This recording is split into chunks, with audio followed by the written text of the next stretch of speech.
créer et animer une culture d'innovation. Innovation. Innovation.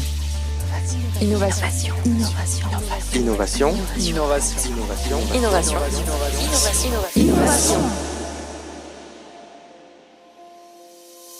Comment est-ce que l'on crée une culture d'innovation ? Déjà, on désacralise l'innovation. On la rend accessible à tous. Bonjour à tous et bienvenue dans La Spirale, le podcast qui explore les pratiques d'innovation.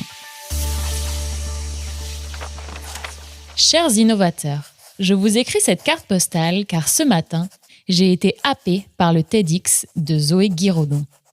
Elle y explique l'importance de la culture et de la structure pour réussir à développer une culture de l'innovation. En creusant un peu, j'ai découvert qu'elle était directrice de l'innovation dans l'immobilier. Voilà qui m'a intriguée. Comment fait-on pour réussir à mettre en place une culture d'innovation dans un secteur traditionnel ? Et finalement, à quoi ressemble cette culture d'innovation une fois mise en place ? Je suis donc allée à sa rencontre pour qu'elle me partage son expérience de création et d'animation de culture d'innovation.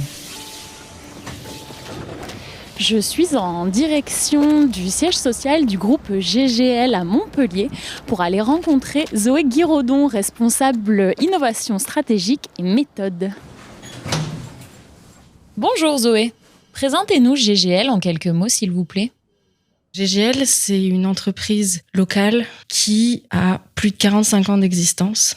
À la base, c'est une entreprise familiale, vraiment dans l'aménagement du territoire. Aujourd'hui, nous sommes un groupe d'immobilier français. Nous nous sommes expatriés du sud de la France, notamment Lyon, Lille et Paris. GGL, historiquement, est une entreprise très innovante, mais avec une culture vivons heureux, vivons cachés. Donc ne parlons pas trop de nos beaux projets innovants. Aujourd'hui, avec une crise de croissance, comme beaucoup d'entreprises, on a explosé très rapidement, dans le bon sens du terme. Il est devenu évident qu'il fallait un peu structurer cette innovation pour perdurer la culture d'innovation et aussi la faire évoluer par rapport au monde d'aujourd'hui. Comment est-ce que l'on crée une dynamique, une culture d'innovation dans un groupe tel que GGL ? Comment en fait passe-t-on d'une démarche d'innovation spontanée à une démarche structurée ? Innovation, ça veut juste dire renouveler. La racine latine d'innovation, c'est innovatio qui veut dire renouvellement. Donc, comment est-ce que l'on crée une culture d'innovation ? Déjà, on désacralise l'innovation. On la rend accessible à tous. Ça veut dire que on explique aux élites à l'intérieur d'une entreprise qu'ils n'en ont pas le monopole, mais qu'on leur demande d'y participer. Et on explique au reste de l'entreprise qu'ils ont la possibilité et même le devoir d'y participer. C'est mettre au centre de notre culture, mais donc du coup au centre de nos process et de nos structures, tout ce qui est agilité, transparence de l'information, partage, collaboration, parce qu'il n'y a que comme ça qu'on désacralise l'innovation, parce qu'il n'y a pas de silo et on ne garde pas l'information pour avoir un avantage. En fait, on fait une open innovation en interne. Et donc tout ça, ça crée des nouvelles pratiques organisationnelles qui nous permettent d'avoir un terreau plus favorable à ce que l'on cherche.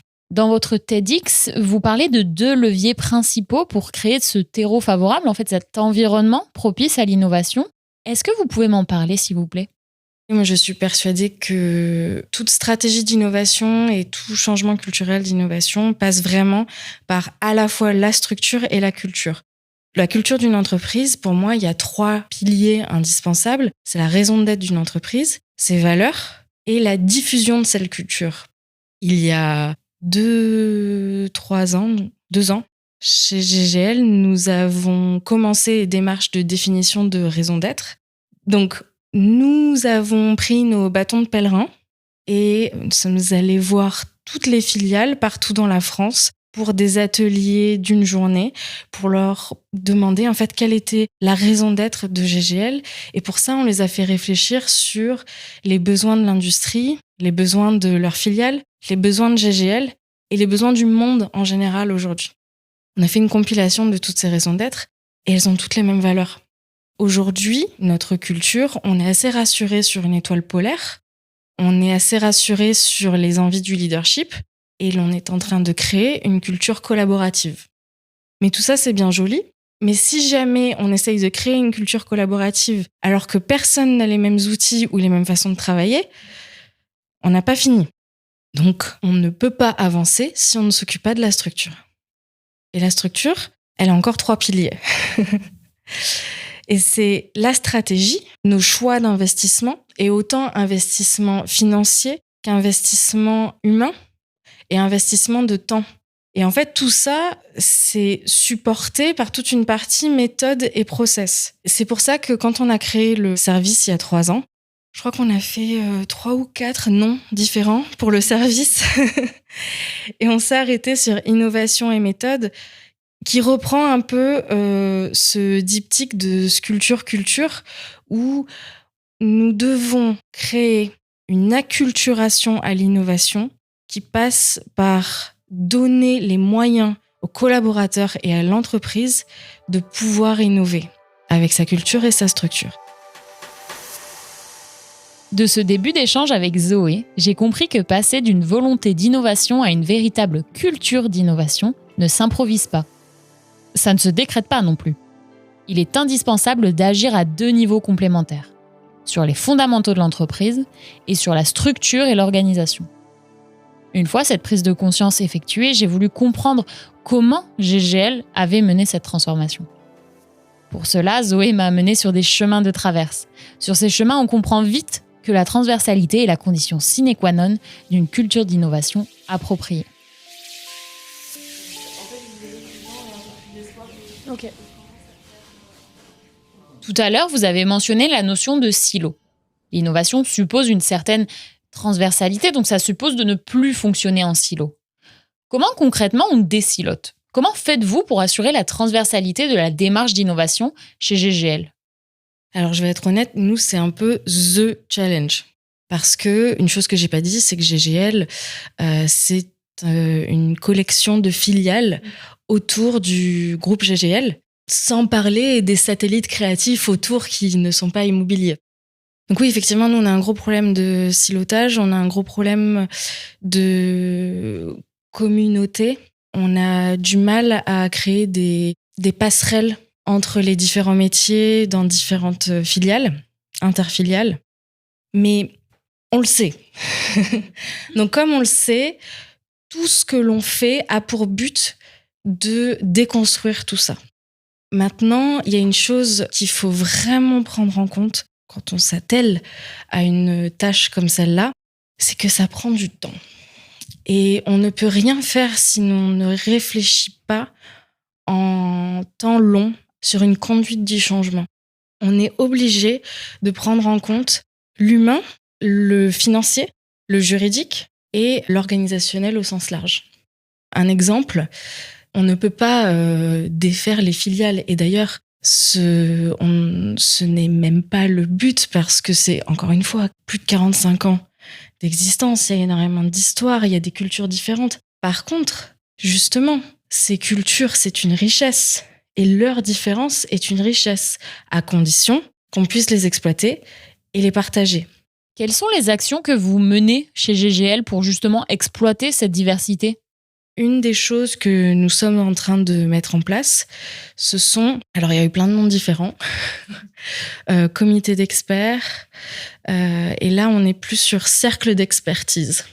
Commencer à rapprocher tous les opérationnels des différents métiers de toutes les filiales pour qu'ensemble, ils se partagent leurs problématiques, leurs opportunités et leurs réflexions.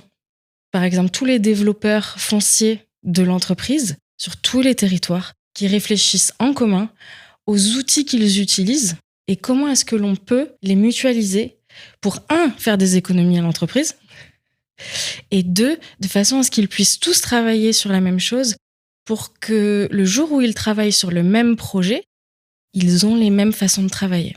Un autre exemple plus culturel et plus axé innovation, c'est la création de rencontres liées à des événements. Et ne pas s'arrêter au fait que nous sommes loin, donc nous ne pouvons pas nous voir. On a lancé un événement récurrent avec un des dirigeants d'une filiale qui s'appelle Pitch. Et donc Pitch, c'est un appel à participation à tous les opérationnels de GGL où ils viennent pitcher en 10-15 minutes à leurs confrères une solution innovante ou une façon de travailler ou leur partager une erreur qu'ils ont fait pour que personne ne la refasse, un grand projet qui va arriver ou qui a été fait, comment est-ce qu'ils ont utilisé le traitement de l'eau différemment, etc. Et ça, c'est pendant 3/4 d'heure. Et pendant une demi-heure après ça, on invite 2 entreprises innovantes ou start-up à venir, eux, pitcher leurs solutions. Et après, tout le monde discute et partage. Pendant une de nos discussions précédentes, vous m'avez dit une phrase, je cite, « La capacité d'innovation technique n'est possible que si on a la capacité d'innovation humaine ». Comment est-ce qu'on la fait naître, cette capacité, et comment on l'entretient ? La capacité humaine, elle est indispensable à notre capacité d'innovation. C'est une conviction que j'ai réellement, et je suis pas la seule, parce que à la fin de la fin, c'est des humains qui innovent. J'ai parlé de l'événement Pitch, j'ai parlé de la capacité de créer des cercles d'expertise et de créer un dialogue, en fait.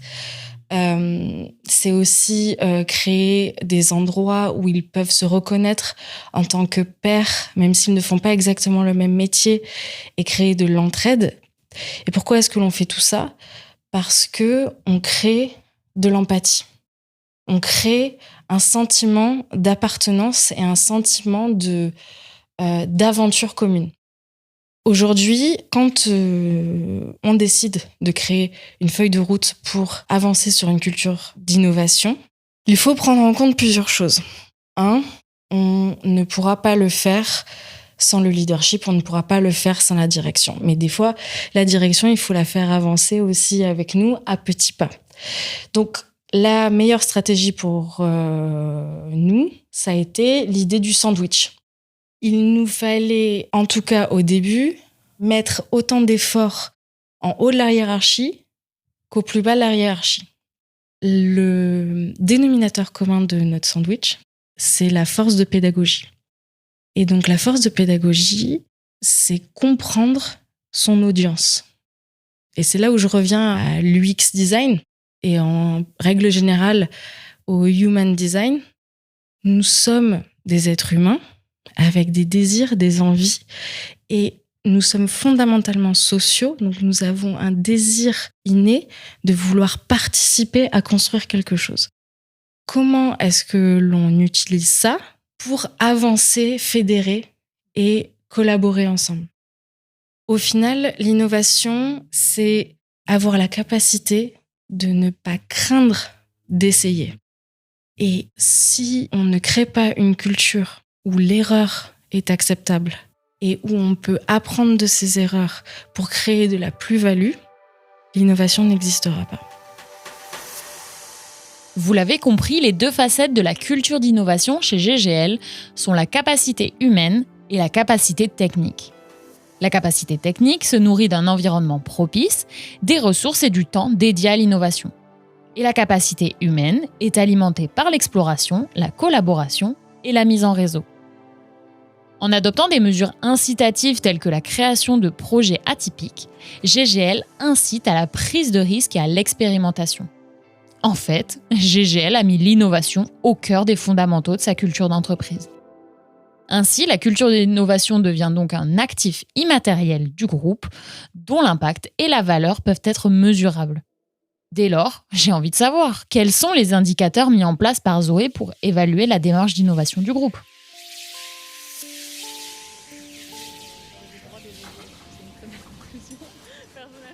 Comment vous mesurez l'impact de votre travail, de cette transformation au sein de GGL ? En fait, comment on évolue le degré de diffusion de cette culture ? On est au milieu du chemin. Les indicateurs, bizarrement, on est en train de les mettre en place. Dans un premier temps, nous, ce que l'on regarde, c'est l'augmentation de l'implication. Donc, l'augmentation de l'implication, c'est autant combien de personnes viennent à nos événements et quel est le degré d'implication et limite d'enthousiasme quand on va aller chercher pour un projet.